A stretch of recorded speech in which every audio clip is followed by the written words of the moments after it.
The council meeting of May 17, 2022 is called to order. Please rise for the pledge.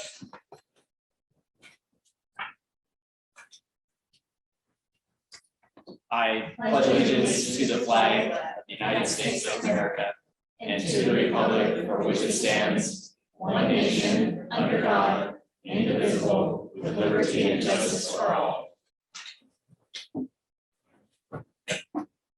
the city clerk please call the roll? Councilmember Bode. Here. Councilmember Sherman. Here. Councilmember Miguel. Councilmember Gallery. Gutierrez, how about that? I'm sorry. Our mayor is absent this evening. Deputy Mayor Schmidt, Here. Councilmember McDowell, Present. and Councilmember Peterson. Here. Thank you. Is there a motion to excuse Mayor Onisco? I move to excuse Mayor Onisco from tonight's meeting. It's been moved. Is there a second? Second. It's been moved and seconded. All those in favor say aye. Aye. Opposed? Motion carries. We wish Eric well. Look forward to having him back soon. And looking forward to doing more of these meetings in public. It's fantastic to be here tonight and see you all here. Thank you for welcoming us back. We'll see how public comment period goes. So does any council members have any late changes to the agenda this evening? I do have one suggestion on the presentation order. I would like to flip-flop the order, taking the historical museum, historical society presentation first, and then the homelessness survey, if there's concurrence with the council on that. Thank you. Very good. All right. Next up on the agenda is the consent agenda. Is there a motion to approve the consent agenda as published? Oh, thank you very much. My apologies. I skipped council reports. Councilmember Gutierrez, back to you. Thank you. I met last Monday, second Monday of every month, the Sarasota Metropolitan Parks District and the Parks Advisory Board. And we talked about if there are new developments, we'll have new parks. And if with the parks we have now that are aging, like at the park just down over here behind us, we need to might have a new play center. And we're thinking about things like that. So what we were wanting to do was have everyone give us their feedback and come to these meetings and talk about what we need for these parks. What was discussed at this meeting was, do we want tennis courts? Do we want cement ping pong tables? Do we want pickleball courts? Do we want mini soccer fields?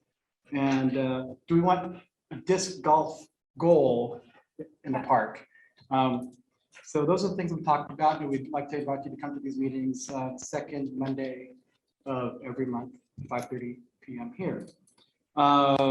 Which leads me to the Mason County Disc Golf. I met with Justin Holsgrove with the Mason County Disc Golf Association, and he told me some interesting things. First of all, he presented me with this disc. He said, put your name on the back and put your phone number on it. And if it ever gets lost, it goes into a lost and found bin and then goes to a local shop called In Shelton Homes. And they will call you and make sure that you get it back. And if it doesn't get reclaimed by its owner, then it gets sold and the money will go back to the Parks District. So it's a really good association that we've made. So I just want to keep that going with them. Also, he gave me a lot of data and stats about disc golf and how it can bring tourism into the city. And the first thing that he said was, it is the Shelton Springs Park is the #1 disc golf park in all of the state of Washington, which is a really big sense of pride. It's also number 48 in the whole wide world. Wow. So it's a really cool thing that we have here that we should utilize more. And also, it's a great walk. It's great exercise. It's family friendly. I took my dog with me when we did it. It's right beside the Puff and Puff Trail. And the users there are really cool because there are a lot less graffiti and things on their side of the park that they maintain, that help us maintain. And then the Puff and Puff Park, which has a lot of graffiti problems and things. So the users, the disc golf users are very friendly and very easy to work with. And they come in and it's growing. It's a big good growing sport, just like kickboxing was in the 80s. You guys remember saying anything? Anyway, up and coming sport. It's an upcoming sport. It's a really good way to get out and start breathing fresh air again and start feeling like you're part of the community. And just really wanted to let you know that that's one of the things that Shelton Pride that we should take pride of and help support. And that's all I have for the Parks District Board. Just come to our meetings second Monday of every month, 5:30 here. Thank you very Can I much. make a comment, Joe? Yes, please. Or Mayor? Go ahead. Miguel, that's a great report you gave, and it proves that when we are busy physically and out getting fresh air, that we're not busy trying to figure out things to do that's not very creative. So anyway, a good report. Thank you. Thank you. Any other council members with report this evening? All right, well, thank you very much. Thank you, Councilmember Gutierrez, for that. Moving on to the consent agenda, is there a motion to approve the consent agenda as published? I move to approve the consent agenda as published. Okay, it's been moved. Is there a second? I'll second it. It's been moved and second. Any discussion or debate? Hearing none, I'll call for the vote. All those in favor signify by saying aye. Aye. Any opposed? Motion carries. This evening, we're moving on to presentations. This evening, we have two presentations. The first one we'll be calling this evening is from Liz Arbaugh. She's here to give us the Mason County Historical Society's Museum's first quarter LTAC report. The floor is yours. Thank you very much.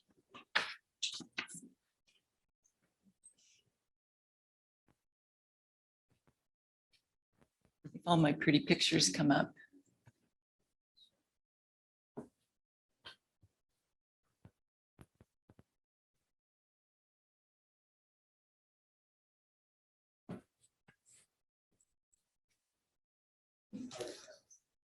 There we go.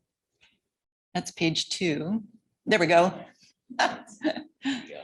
So, as it said in my introduction, I am Liz Arbaugh. I'm the Executive Director of the Mason County Historical Museum, and this is our first quarter report. This photo, by the way, is from Wilfred S. Heckman, and you will be hearing a little bit more about him in just a minute.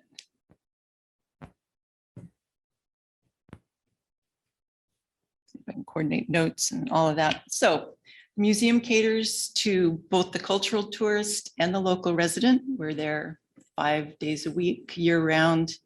And so when the weather is crummy, like it is a lot of the time, we are a place to come to take some time to learn about Mason County and Shelton history.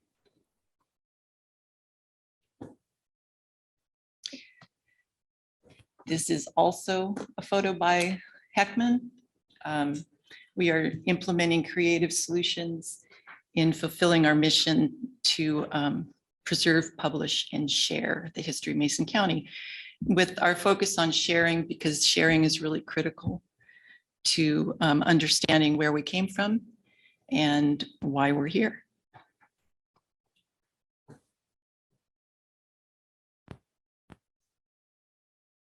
Come on.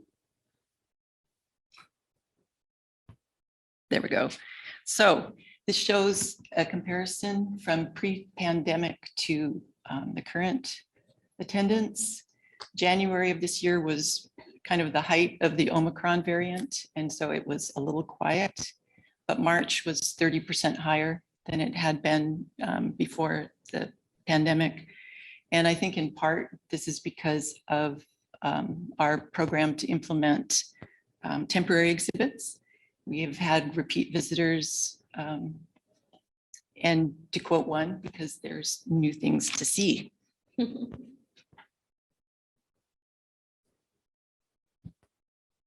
The big buildup. This is Heckman. It's a priority this year to try to preserve his negatives. We have roughly 750 of them, and they are starting to decay. So we have received a grant from the Mason County Historic Preservation Commission to scan them, and the balance for archival boxes and a new freezer is coming from our members. That will allow us to preserve these negatives indefinitely. And they really are some of the iconic images of Shelton and Mason County. Yep. There we go. And along with scanning the images, we want to be able to find them afterwards. This is Kale Parker. She is the granddaughter of Norm Eveleth. I don't know if any of you know who he is, but she is working on her master's degree in, what is it, library and information technology, something like that. Anyway, and she has been working to catalog all of our photos that have been scanned, and we are putting them on a website called Omeka, so that we will be able to find them later, because we have thousands of photographs scanned and sometimes it's not easy to find them.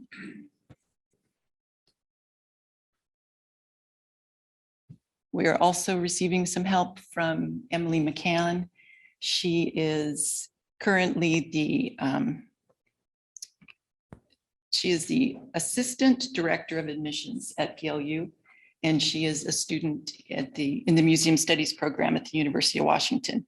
So we are looking to expand our educational component and creating content for families that will be on our website, and then also trying to get them out into schools at some point.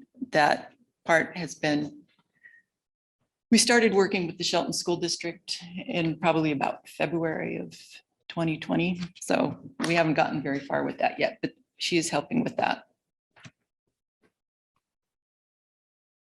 Another way that we want to get history out there is a free app that was developed by the National Endowment for the Humanities called Clio.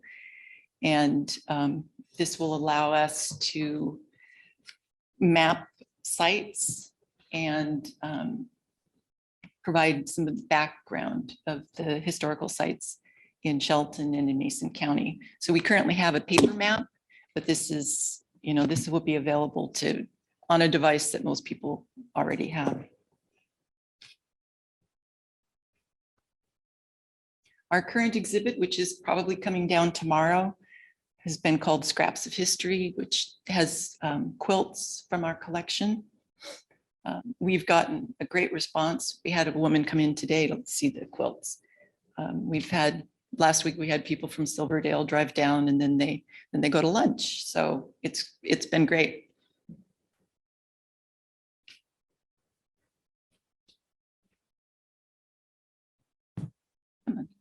There we go. We also have on exhibit the posters from the Mason County League of Women Voters that we helped them develop with a grant from the Mason County Historic Preservation Commission. We did a lot of the research and provided photos. And the collaboration was a really great way to share the knowledge of local history, and then it also increases the visibility of the museum.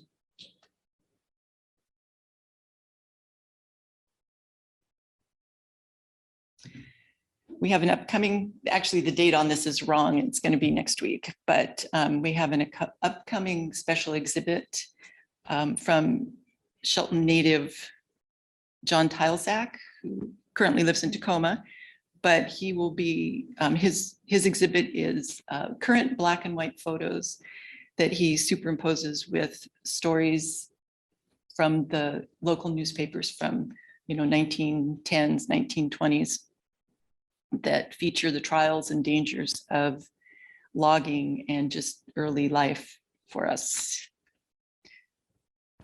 That should, yeah, so next week.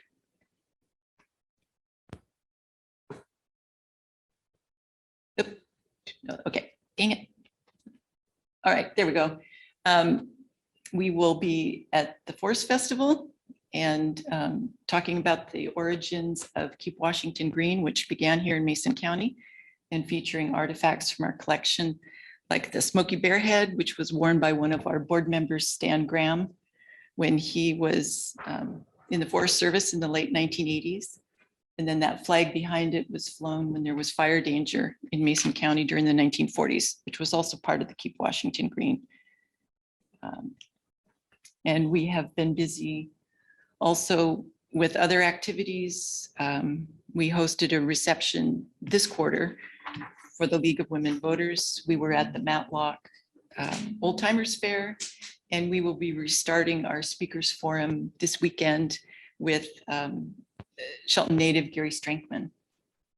And we still have a couple of seats available, and that's Friday evening and Saturday afternoon. And then this great little family was, oops, there we are. This family was on their way home from their spring break trip, and they stopped in the museum. And but mostly we just want to say thank you once again to the city for all of your support through lodging tax and all the other ways that you help us. So thank you so much. Thank you very much, Larry. Yeah. Yeah. Are there any questions? Council members have any questions? That's a leading question I know the answer to.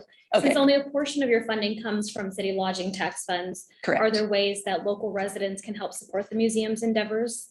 We always are looking for new members. And just, you know, we don't have a whole lot of openings for volunteers right now, but we're always, you know, more than happy to have people come in and say hello and just, you know, patronize the museum. Thank you. Thank you, Liz. Next presentation on the agenda is Ltch from Community Health Specialist from Mason County Public Health to speak to us about a homelessness survey. Hi, say your thank name right? you. Yes, you did. All right. It was perfect. Thank you.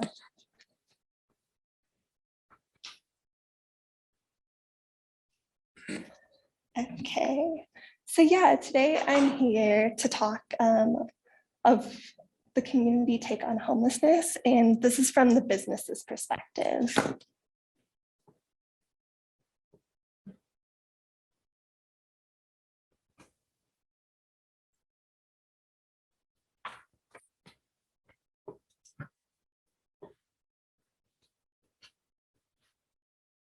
So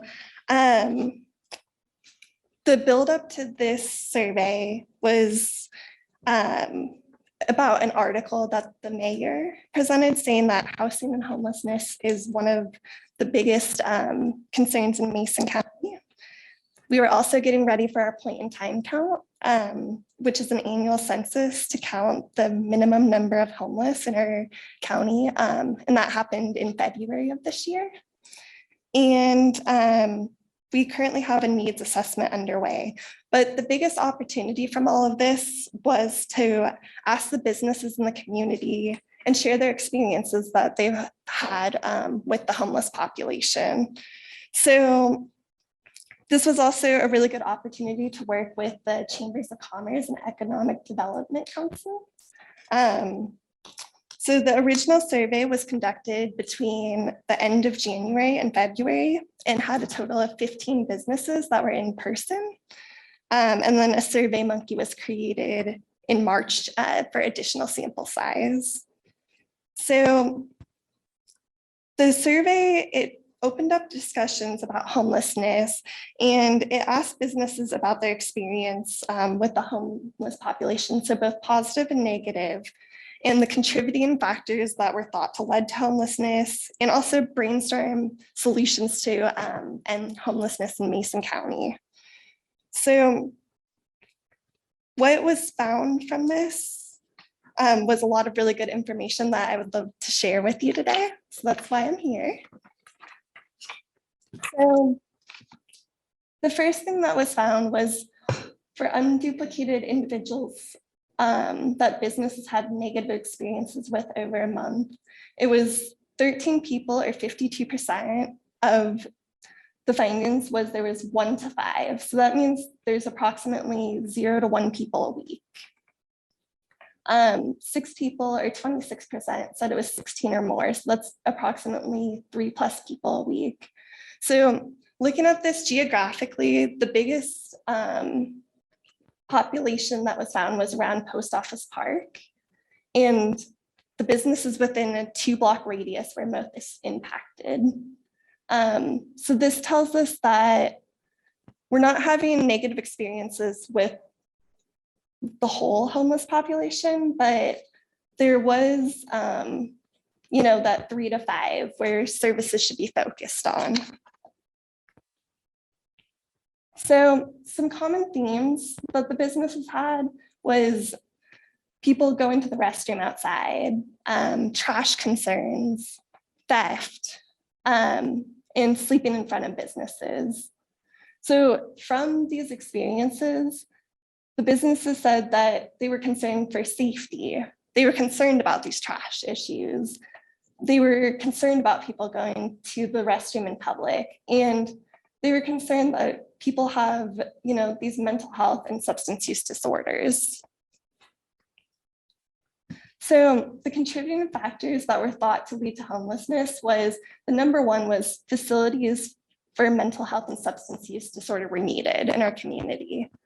There's also, some that said falling on hard times or lack of available permanent housing. So from this, there's a lot of different suggestions that were given.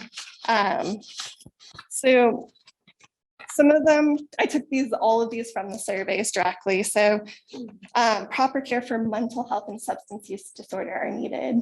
Permanent supportive housing, supportive services, more access to resources that the homeless population are willing to accept. Having the homeless population participate in cleanups, teaching life skills, more police presence, more bathrooms, working for food or shelter, tiny homes, mindset change in the community, long-term incarceration in bigger jails, making it uncomfortable to be homeless, managed care, and universal base income. So something that I just want to go back on to is this was a really good opportunity as well to provide what resources are available in our community as well. So I do have these available as well, and I will definitely leave those. So any questions from this? Any Councilman Lemisco, or excuse me, Gutierrez? How many respondents? Yeah, so the original one was 15. That was from it in person. And then it was 10 additional from the Survey Monkey. So it's kind of, if there are how many citizens in Shelton, about 10,000? So there's kind of a small survey sample. Is there a way we can get a larger sample in the future, or not just ask businesses, but ask everybody? So this one directly was directed at businesses, but I think, there's always room for more surveys, more learning. And this one in particular was businesses. I did do North Mason as well, but I'm presenting what's relevant to, of course, the city of Shelton. More questions. Go ahead. The point in time count, is there another way to count homelessness? Because that might be underreported as well. Yeah. So we do have, so the point in time count is only an annual census that gets a count, and that's the minimum number of homeless. And so we do have a coordinated entry master list where we do get constant counts of the homeless population. And we also have a system that we use called Homeless Management Information System, which is called short for HMIS. And so this is how we are able to track and continually get the numbers on the accurate counts of homelessness. Thank you. Yeah, you're welcome. Go ahead. Oh, you guys were first. Well, Councilor McDowell, go ahead. I really don't know how to put this, but thank you for your information. It was really helpful. We have this homeless issue in Shelton, and it steps over the line with the business owners, which I totally understand that. It steps over the line with private property owners, kind of just steps over the line. And what I'm looking at, maybe we need to get a citizens business advisory board together and let them look at all this information, because I think a lot of these people, a lot of the citizens and maybe business owners that's further out of town, not really they're not really experiencing it like the people right in downtown Shelton. So is that a good thing to have a citizens and business advisory group to get together and really, does that happen very often? So I think I think we could definitely encourage always people continuing these conversations. And that's the biggest thing that was from the survey, is that we learned that we should be having these conversations. And I encourage anyone who wants to, have these continued conversations to form groups. Maybe having an advisory group would maybe put a finger on some of these things. Some things can be brought out, so maybe solutions made. I think the citizens and the business owners, even out in the Mason County, even under the county, would benefit from getting together and strategically figuring out things to do. Yeah, no, absolutely. And at the county, we do have a housing and behavioral health advisory board. And, everyone's always encouraged to join that. But yeah, I think more awareness to it and more conversations about it is definitely needed. Councilmember Pearson. Haley, I'm just discussing the findings of your study. Were there other partners that you're bringing this information to, or that were part of getting this information out? What is the role of public health with this? And are there specific recommendations that you have at this point for the city to address any of the findings from that survey? What are the Yeah. next steps? Okay, yeah, sure. So the best avenue to present this information is definitely through this. So that I'm bringing it to you as the city council. We have had conversations with our advisory board at the county, and that includes some of our commissioners, but I think having a partnership and collaboration between the city and the county is going to definitely be ideal. And from this, I'm just sharing data here. So the next steps, I think, are in continued conversations, and there's a lot to do with the strategies to combat homelessness and how do we solve this. So in order to do that, we need to increase in housing stock. So there's not enough open house units to house all unsheltered currently at this time. And recognizing if a person is mentally ill, connecting them to the proper resources, looking for more opportunities for things like supportive housing. And the crisis management system needs to involve more like managed care organizations and bridge gaps. So that way there's a level of care for mental health available. Increasing educational campaigns in the community. So that's definitely something that we want to do at Public Health, is draw awareness. And just the community working together to promote change. My question was pretty much answered. It was action steps, and you hit it. All right. Any other questions? No, unfortunately, this is kind of a back and forth between her, but we'd be happy to hang back after the meeting and have any conversation with you if you're interested. So, thank you very much, Haley. Thank you. Appreciate your time tonight. Excuse me. All right, moving on to the general public comment period. City Clerk, do we have anyone interested in making public comment this evening? And Deputy Mayor, I'm going to start with people that are here in person, and then I'll look and see if I have anybody. Thank you for the reminder to the folks here tonight. We are hybrid, which means people out in Zoomville have an opportunity just like you all do sitting here tonight. So this is our first go at it. So grace and compassion is appreciated. So back to you. Our first public comment is We have 3 minutes. Can you keep the timer from the podium, please? I think so. I can borrow your glasses too, though. Dean Jewett, lifetime Mason County resident.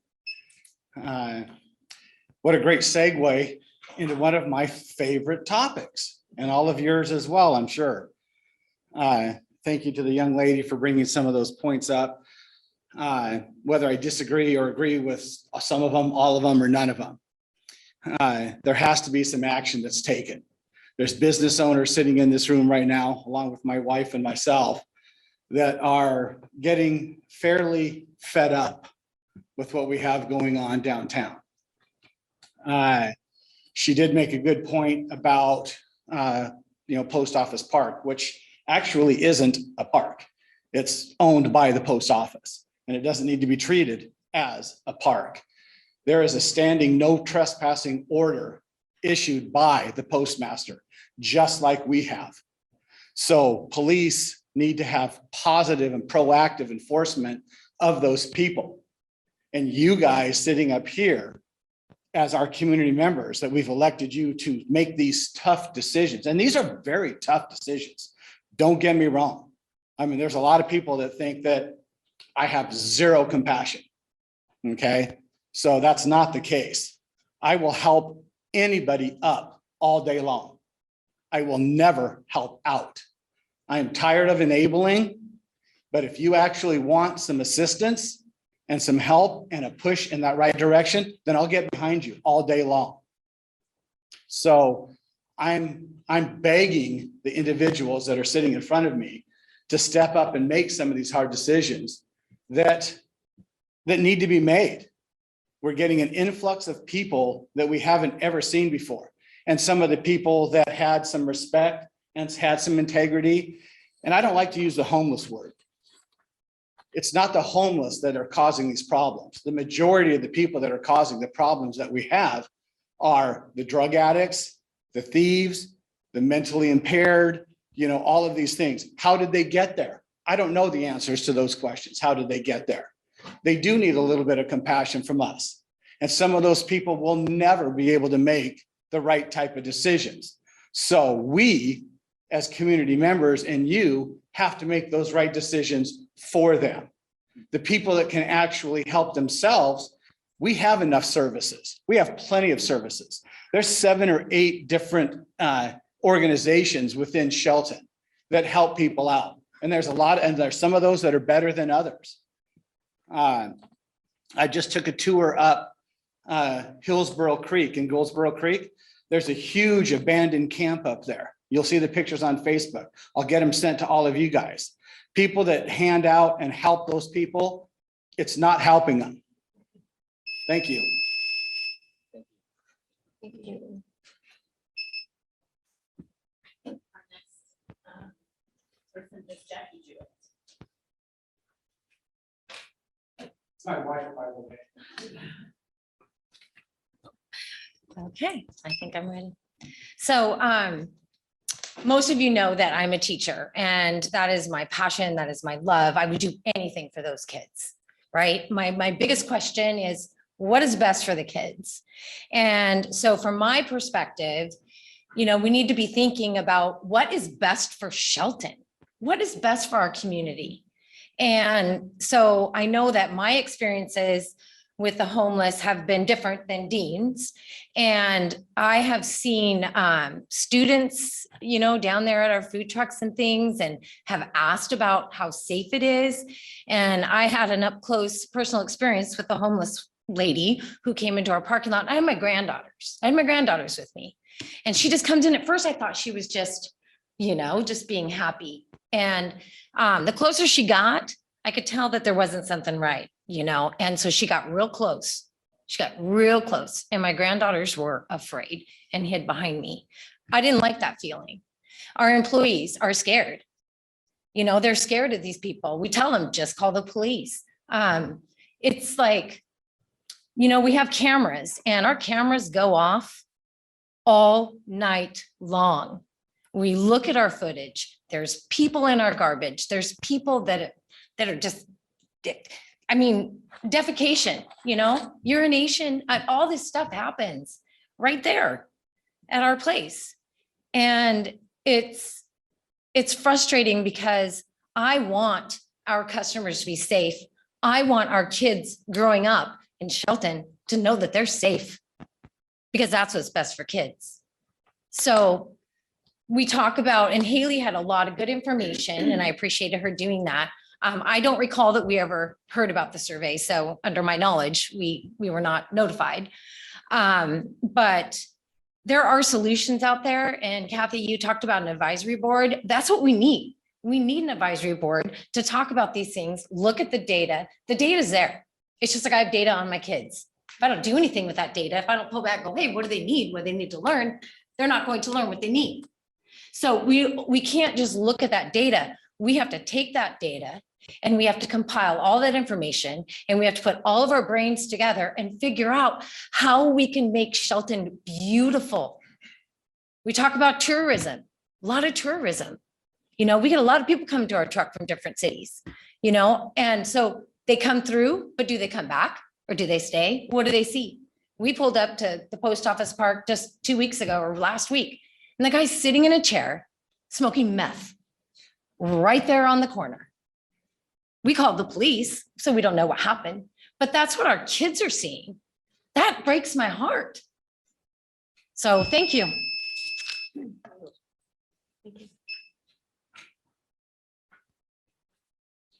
Our next person is Rebecca Bechtold.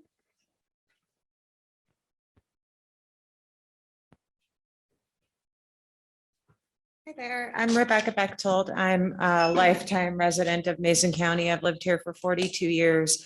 All the statements from the Jewetts, I stand behind. I'm also a business owner and I work at a business.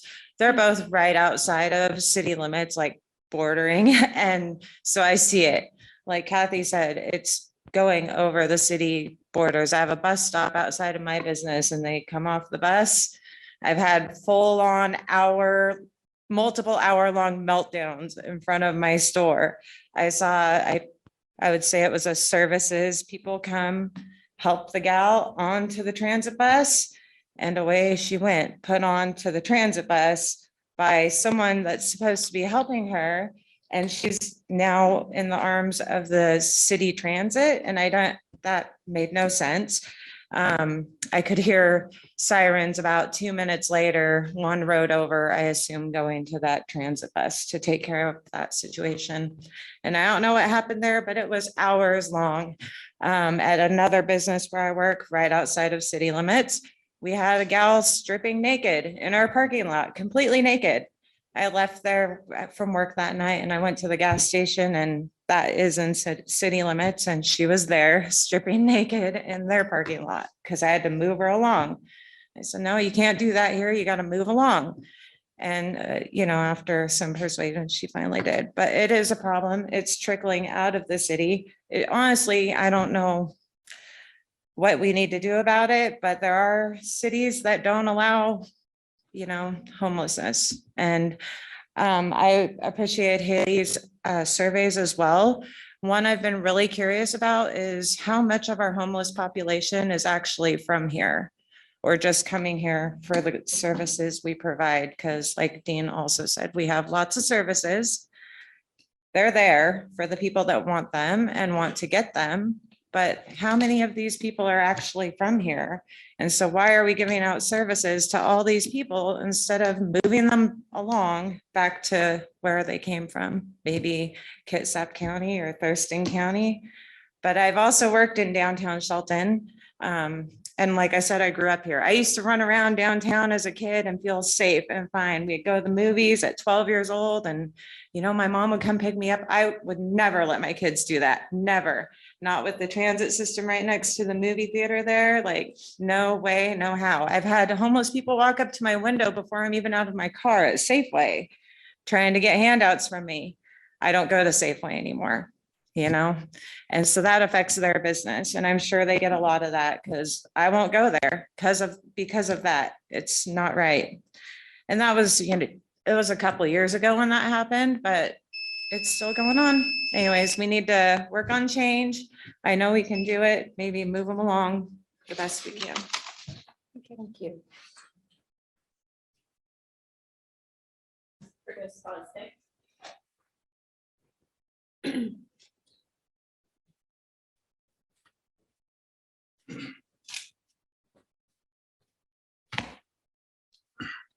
Hello, my name is Curtis Fosdick. I'm a lifetime resident of Mason County. Grew up in this town for 25 years. I currently live out at the Aga area, and I just want to kind of read a couple things. I'll leave the names out of it, but this is out of the Journal a few weeks ago, March 31st, 2022. Council members stress they are not trying to harm homeless people. We are not making it illegal necessarily to unhouse people in the city or to have unhoused people in the city limits or an organized encampment, said council member. And then the other council member said, we are not criminalizing homelessness. We are establishing guidelines and rules. Those guidelines and rules will never be followed.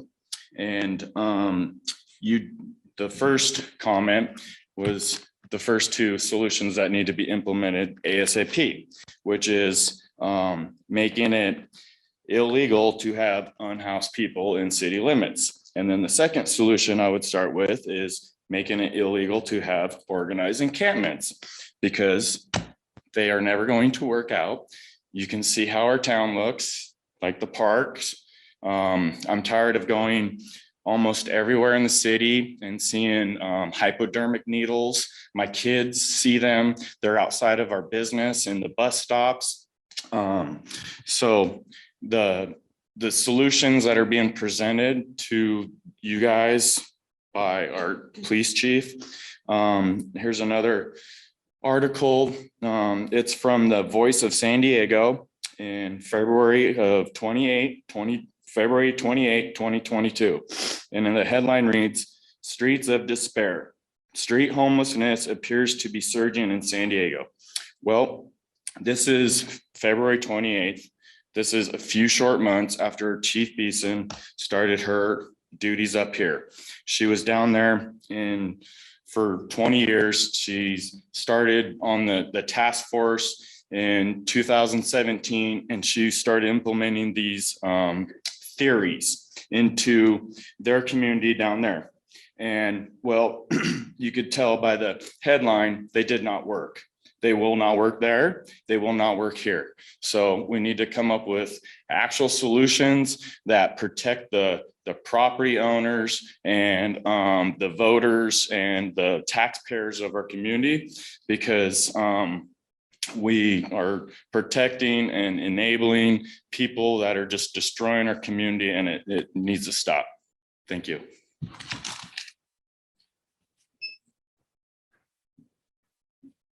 Mary Wilson.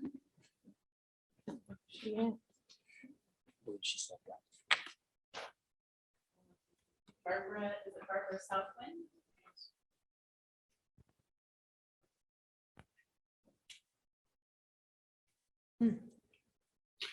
If you don't have a comment, that's fine. We can move on to the next. The last one that's signed up is Keith Fuller. No comment. And let me check in Zoomville, as they call it. I don't see anyone else. All right, thank you very much. Moving on to the business agenda. There are no items on the business agenda this evening, so we'll move on to the action agenda. Community Development Director Mark Ziegler has information for us about neighborhood residential zones.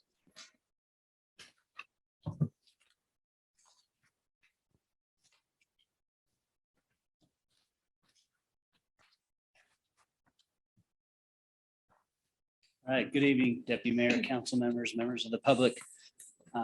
Once again, bringing to you tonight changes in chapter 20.08, which is our neighborhood residential zone chapter, and 20.64 for design standards in neighborhood residential zones. This was originally briefed to you on April 19th. We had a previous study session as well covering these topics. I will point out two changes within the codes that were made after the 19th brief. In 20.08, we removed the reference to household pets, animals and pets, because that's going to be covered in chapter 7, title 7 for animal control. And in 2064, let's see, 2064-040, accessory dwelling units, we changed the description of an ADU to more, I guess, capture the true identity of an ADU, which is one or possibly two people. It said one person as an occupant. Well, it certainly can be one or two people. Excuse me. A little small print. And much smaller. The word much was used as a smaller unit, or much smaller. So remove much. It's not the best identifier for some of these structures that are being utilized too. So those are the two changes since the last count. So briefing. I'll go over the highlights, I guess, of 20.08. The single family residential lot size is proposed to be reduced to 4,500 square feet from 6,000 square feet. Duplexes could be located on a 6,000 square foot lot on any legal lot, which at this point now it's only one per block, unless it's applied for a conditional use permit, and then it could be allowed multiple duplexes per block. Triplexes on a 7,500 square foot lot, and again, same as duplexes. Existing code is one per block, and this would allow multiple on blocks. In fact, entire block could be made up of triplexes in the right circumstances. Corner lots would remain at 6,000 square feet due to setbacks and sightline distances. Setbacks in front yards would stay to 10 feet, but 15 feet for garages. This would reduce the prominence of garages, also allow for safer parking, especially large vehicles, long trucks, things like that. Gets them off the street, off the sidewalk, allow pedestrians to move safely in front of these residential structures. Side yards would remain at 5 feet, which they are now. Rear yard at 15 feet, flanking street at 7 feet, 15 feet if you have a carport or a garage. Again, same issue with those safety and parking requirements. The rear yard at 15 feet. Corner lots, the owner could determine the frontage. Right now, existing code determines the frontage of your lot by the narrowest portion of that lot. And we've run into some instances with some older lots, especially that are built out, have a structure on them. And they want to come in and perform a remodel, do an addition, something like that.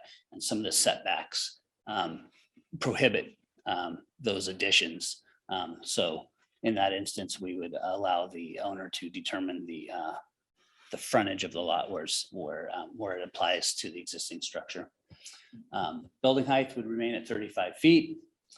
Development coverage would remain at 50%, except for the instances with accessory dwelling units where we'd allow a 10% allowance to increase that development coverage for placing an ADU on an existing lot. And then our existing code requires an owner to occupy either the main residence or the accessory dwelling unit. And we remove that, much like duplexes. Obviously, an owner isn't required to inhabit one side of a duplex.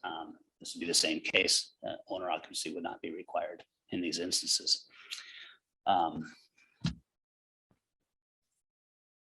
Touch briefly on the design standards in 2064. We've worked really closely with our development code steering committee on these changes, as well as the changes in chapter 20.08 to help maybe promote, meet modern development guidelines, promote not necessarily affordable housing, but more housing opportunities in our community, increasing densities as are seen in urban environments, urban cities, municipalities. With those urban densities, there's greater impacts, right? And so some of those impacts are as these houses get closer together, have smaller lots, some design standards that set houses apart, create more livable communities. They function better with the setbacks and with some of the designs that would break up some of these communities that have or neighborhoods that might have the same structure over and over again repeated. So a few things that would be required within the design standards and neighborhood residential zone are the facades having contrasting trim, wall openings at their wall openings and or corners. They could, if the architectural design doesn't lend itself to trim around windows, if the windows or doors have an integrated trim within them as appropriate, and contrasting siding or other materials to break up the surfaces of these structures. A minimum 6-inch overhang on any roof structure, which lends itself not only in looks, but also functionality here in Shelton, Washington, with the rain we get. 20 square feet minimum covered front entry or porch. And we do have the opportunity for the applicant to apply for an alternative based on staff's review. With those required standards, we also have structural and architectural elements. And so these structural architectural elements would be, 3 of these would be required for single family residences, 1 structural, 1 decorative, and then they can choose which one out of the 2 choices.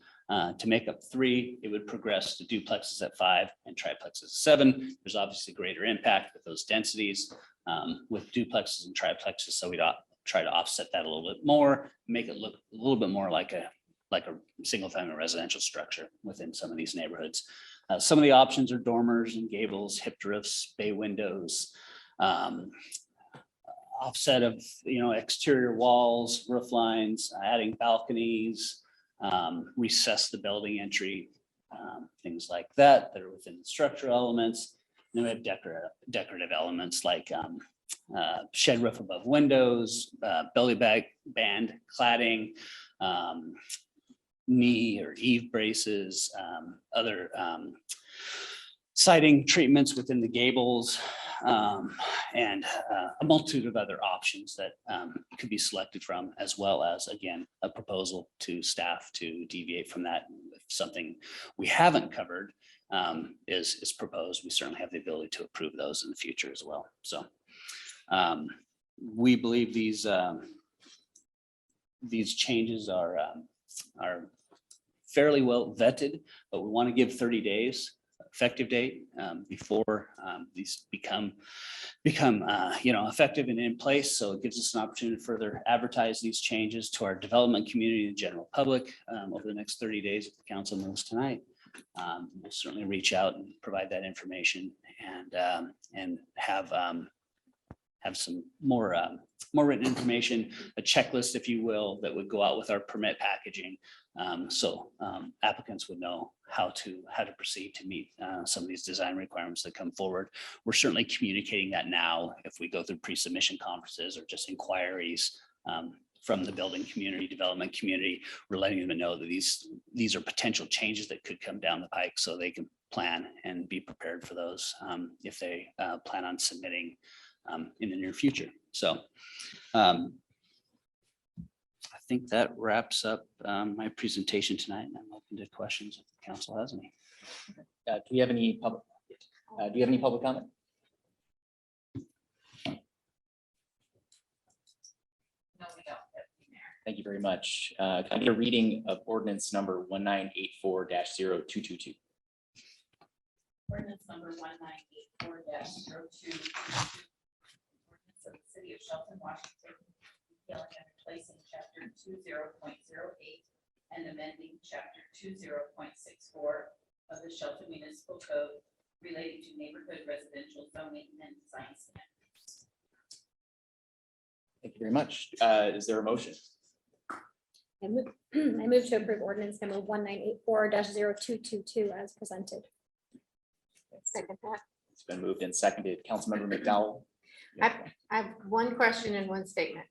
So on the very first page, the property size for 6,000 feet, you brought it down to 4,500 feet, right? Is that for density? Is that, It certainly adds density. It could also provide for more affordable, development. A 6,000 square foot lot is obviously more expensive than 4,500 square foot lot. But certainly we're seeing more people that might not want to take care of a large lot. At 50% lot coverage, it doesn't utilize the entire lot. They might want smaller yards, don't want to maintain those and manage those. So there's various opportunities with the smaller lot sizes, certainly. But it's fairly, common in urban environments, municipalities to have lot sizes more similar to that than the 6,000 square foot. okay, and then the second is the comment about decorative garage doors. My neighbor added these metal, they like magnetic, they look like hinges. It just dressed up the simple things to do. Otherwise it would have been just a plain garage door. So I like that decorative garage doors, and it can be in an inexpensive fix. We appreciate that. I think there's opportunities within these code changes that offer the opportunity to meet these decorative and structural elements in a reasonable, and cost-effective manner. Yeah. So we appreciate that comment. Okay. I have one question. Go ahead. ADUs and multifamily. Is that acceptable? Build a duplex, do an ADU in the back? Yes, under this code, yes. Okay. Yeah, if obviously meet setbacks, Yes. meet lot coverage. Yeah, exactly right. All right, fantastic. Yeah, great question. Thank you.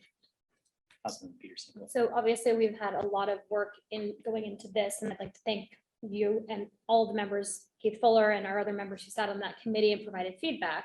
That being said, something may come up that was unanticipated, and I appreciate the 30-day window. If something comes up during that time, what does that process look like? If something does come up that was unanticipated or unexpected concern? Second part of the question being, as we're looking at rolling out EnerGov and online permitting, what is the education outreach plan to reach out to the development community? First and foremost, we can always come back with an amendment to the ordinance, correct? If it's something significant enough that we can amend. If it's something within the code that allows for the administrative variance, essentially, we can address it that way and not come forward back to the council with a code amendment. But if certainly it is substantial enough and we're seeing this affect development community in a negative way, or even vice versa, if we're seeing it affect existing neighborhoods in a negative manner, we need to readdress this, we will readdress it. Yeah, the EnerGov rollout will be incremental. We are planning for an early June, first week of June implementation. And in order to best make sure that our staff have the ability to function within that new realm that is electronic permitting. It'll be incremental. We'll most likely start with some over-the-counter permits, our typical residential roofing, windows, things like that. Some of the engineering right-of-way permits and things that are a little more less intensive, I guess, to review. And then we hope to that week start with single-family residential permits as well, and then roll into some of the more complicated land use applications, commercial development applications, and things like that. So we're working on some of our tutorials, fact sheets, and information at this time. Staff is training essentially every day when they have the opportunity to roll through those applications. And we have end user training scheduled for all staff to kind of get their final intensive dose of EnerGov and IG Inspect and IG Enforce the week of May 31st. So May 31st through June 3rd, and then with a go live essentially the next week if everything goes as planned. There obviously could be some unknowns we face in launching our initial online permitting platform, But we're looking forward to it. And we think it'll be a valuable resource for our community. So. And I think from the council standpoint, one thing we've continued to work with staff on is trying to create really clear expectations on both sides so that we know what to expect of people coming in with permits and people coming in with permits know what to expect from the city. So we're all working from the same playbook, as it were. And so some of these changes I think are going to be really important as we've talked about the lack of housing inventory and essentially making it pencil for people to develop and create housing here to support the community we want to see. And so having the feedback from realtors, developers, builders, as well as our own staff, I think has been a really integral part of this process. So thank you for taking the time to kind of navigate that. And we plan on bringing more information on it and go back to the council as well may even get a demonstration of how it works. So we want to be as open and as public with this process as we can, because as you said, it'll help both city staff as well as the development community and their residents. One more, Go ahead. one more comment. So they're just bottom lining it. The goal is to have slightly higher density housing to increase our supply and also keep our charm and character of the city by having these codes, so that it's kind of a middle ground of where we can all agree that we can have both worlds. We can have the housing and retain the charm of the city. And that's what we've been discussing in study session. And that's what we might vote on tonight. Is that what the bottom line? I think you hit the nail on the head and just stated it a little differently than I did, but yes, I think that everybody can appreciate that. Yes. Thank you. Councilmember Sher. Yeah, I have a comment. Thank you so much for going through all this and laying it out piece by piece, because I literally did my homework and walked around town and looked at what houses this already applied to. And I only found one in Old City, and it was built like 40 years ago, that it wouldn't have worked. And it would be so easy to make that minor change. So, because my concern was, would it be affordable? And after doing my homework, I found out it's completely affordable. You're going to want to do these things anyways. So thank you for lining it out so it was easy for someone like me to be able to do that. But I do have a question, and it was brought up in a prior meeting, and I don't remember if it was today's session or a meeting, but pre-approved plans that the city would hold if somebody wanted to build, it's already there. So maybe there's like 6 or 8 plans that you can just go in and the city says, yeah, if you do this, you're good to go. Other towns are doing that. I've talked to other people and they say it works fabulously. Are we working on doing that? We do provide stock plan processing, yes. So if a builder or developer submits a plan, those initial plans are reviewed by the building official. A permit would be issued, and then they ask to stock those plans. Those plans are then stocked. They can apply for another permit, and they get a 50% reduction on the plan review fee for that same structure. I think we're different questions though, because what you're saying is awesome and works, but I think you're talking about the city having a set of stock plans that Joe, anyone can just go in there and say, hey, what do you have that I could build? Understood. Right. So like 5 or 6 different. Correct. Plans. We don't have that at this point. That has happened in some locations, some cities that provide plans. And we are working on a program that would implement something like that. I believe our partners at the county are as well. Thank you. Ideally, a house built in the county could work. The same plans would be compatible between both organizations. So that was a common thing brought up. So, And if I could add, the reason if we do the stock plans, or even if a builder brought in stock plans and then wanted to build the same house, we have the design standards that council's discussing right now, so that you could put the exact same house, same permit next to each other, as long as they look different. So that's kind of what the idea is. I just want to make it easy for people who want to build. Yeah, I think one point of clarification too, this is for new residential structures, right? We're not asking for retrofits of existing structures to meet these design standards. It'd be anything newly permitted after the code is adopted. And if there's a remodel or some other plan that an existing structure is now changing, what is kind of that threshold or that trigger that puts all of these things into effect for an existing single family residence? 50% substantial improvement. Thank you. Yeah, for the structure itself, but not including the property.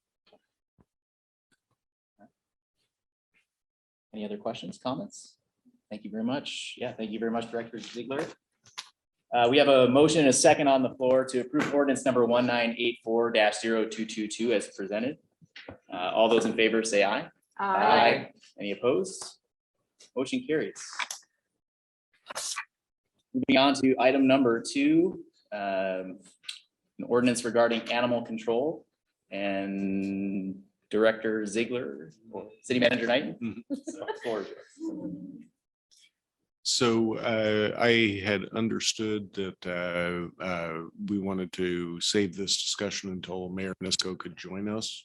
I can go through the staff report now. I'd be happy to, or if we wanted to, if council wanted to table this item, date certain, so that Mayor Nisco could be part of that conversation. You need a motion? I will entertain a motion to table to date certain. Can, I move that we table this discussion to another date, June 7th. June 7th. Second. It's been moved and seconded. Any other discussion on this? All right, all those in favor say aye. Any opposed? Motion carries. That will be tabled to June 7th. Last item on action is back to Director Mark Ziegler, relating to the Civic Center rotating art gallery. Thank you, Deputy Mayor. It's my pleasure once again to bring you recommendations from the Shelton Arts Commission for art placement in the Civic Center rotating art gallery. The Arts Commission met on May 3rd to jury 3 artists' work that were submitted for the installation of June 1st, 2022 through August 31st, 2022. We have 15 pieces in total, 5 each from Karen Beneo, Jenny Gray, and Monica Bretherton. And let's see, I believe you have copies of the art in your packets to review. And again, with your approval, the art will be placed on June 1st. Is there any public comment this evening? No, there isn't. All right, do we have a motion? I move to approve the Shelton Art Commission's recommendations for placement in the Civic Center rotating art gallery. We have a motion. Is there a second? Second. It's been moved and seconded. Any discussion? Hearing none. All those in favor say aye. Aye. Any opposed? Motion carries. Thank you very much. Monica's got chicken. Yes, go ahead. I have one comment, and I think I say this every time, so Mark, just tell me that you've heard it before. But it is the best wall in the city, in the whole city, to have that art there. That is getting artists work out. When you come in and not feeling too happy while you're having to be here, you can look at the art and it cheers you up. So kudos to keeping that going. Thank you. All right, moving on to administration reports. City Manager Knighton. Thank you, Deputy Mayor, members of council, members of the public. It's great to be back in person. It's been over 2 years since we've had this summit, and I'm happy to be back. I'm sure everybody else is as well. Several things to mention this evening. The first is the Forest Festival is coming up in a couple of weeks, June 2nd through the 5th. And you may have seen the Forest Festival magazine. We took out a full-page ad advertising our app, so people can get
School District is doing an open house for the Manufacturing, Engineering, and Technology Building on the Shelton High School campus on Wednesday, the 25th. So if anyone in the community is interested in learning more about that, it's a really incredible opportunity for students at the Shelton High School to get into trades and see if it's something they're interested in. The incredible equipment, it's going to be showcased there, and they also will be showing off the new strategic plan for the Shelton School District, and they'll have staff on site. So if you're interested in learning more about what's happening at the school district, that's 4 to 6 on Wednesday, May 25th. Thank you for that. Do any other council members have any other items, new items for discussion? All right. Hearing none, our next meeting will be June 7th, 2022, 6 p.m.